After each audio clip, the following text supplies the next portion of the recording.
Hi, this is Voni with Three Book Girls at ReaderCon.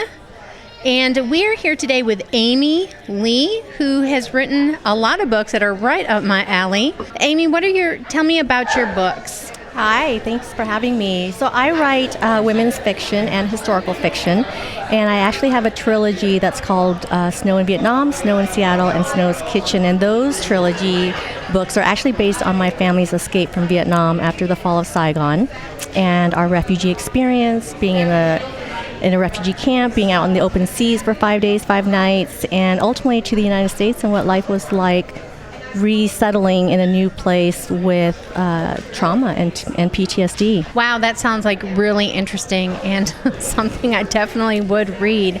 When were they released? Have they been out for a while? Are they at the library? They are at the Metropolitan Library and here in Oklahoma, and actually they have been out for a few years now. My debut, Snow in Vietnam, actually came out in 2019, and then I released the next two books in 2020. So pandemic books. Yes, and NaNoWriMo. And these are based on your family's history. I always like reading books that are based on somebody's past. Yes, and that's what I love. I take stories of resiliency and human spirit and trauma, and I fictionalize them.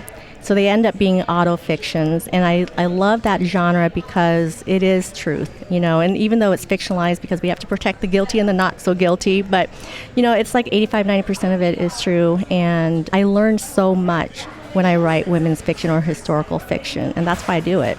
Well, that's wonderful. We definitely like strong women-based books. Thank you very much for joining us today. Thank you so much. I'm looking forward to putting this in my TBR. And your name again is Amy Lee, and the name of the trilogy is Snow in Vietnam. Thank you. Thank you. Have a great day.